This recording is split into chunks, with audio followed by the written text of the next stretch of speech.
Годишно околу 10 деца исчезнуваат во земјава, а просечно околу 300 лица, велат од невладината организација Новинари за човекови права. Северна Македонија сега е дел од Европскиот систем за рано предупредување за исчезнати деца, кој има за цел подобрување на мерките за нивно пронаоѓање.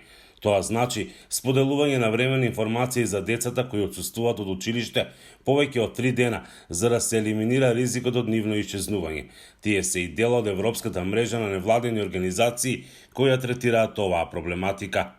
Преку овој систем за рано предупредување да ние испратиме порака, односно испратиме апел за одредено дете кој што не можеме да го најдеме на територијата на Република Северна Македонија, да го побараме било каде во Европа.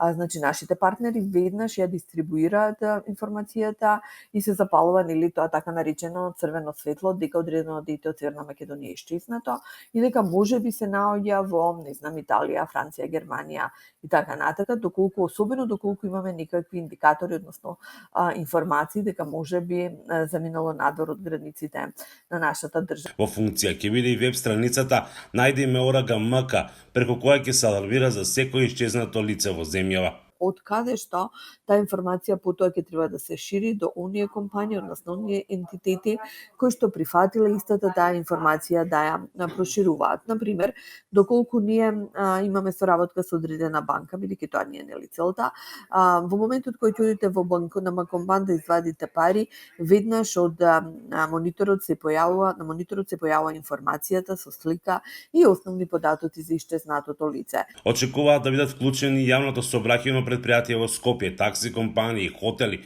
односно сите оние места каде има поголема фреквенција на луѓе и од каде може да се добие соодветна информација за исчезнатото лице.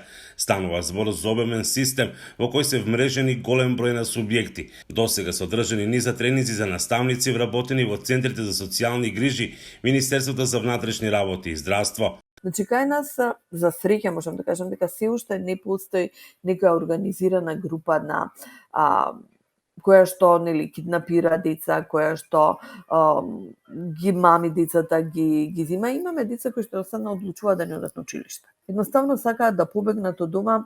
Јас својки би рекла сакаат да им дадат сигнал на своите родители дека не се задоволни од она што се случува дома кај нив. Според истражувањата на Новинари за човекови права, најмногу исчезнуваат деца во социјален ризик и деца од дисфункционални семејства. Според МВР, од февруари 2022 година до 17 август 2023 исчезнати се вкупно 43 малолетни лица, од кои 35 се пронајдени. Уште посум малолетни лица активно се трага. По сите предмети се постапува во континуитет до нивното пронаоѓање, велат од полицијата.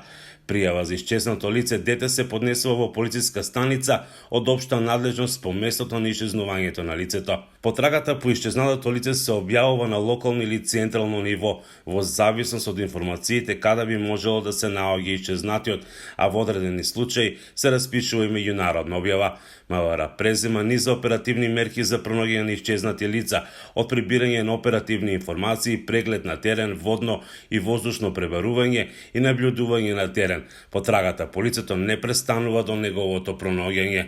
Инаку, според Европскиот центар за исчезнати деца, 300.000 деца исчезнуваат секоја година. Нивната цел е, велат, да спречат децата да исчезнат или безбедно да ги вратат дома. Инаку, во светски рамки, според невладините, се поголем број деца исчезнуваат и не може да се следат, што е тренд на модерното општество, а некои стануваат жртви на насилство, експлоатација и трговија со деца. За Гласот на Америка, Мики Трајковски.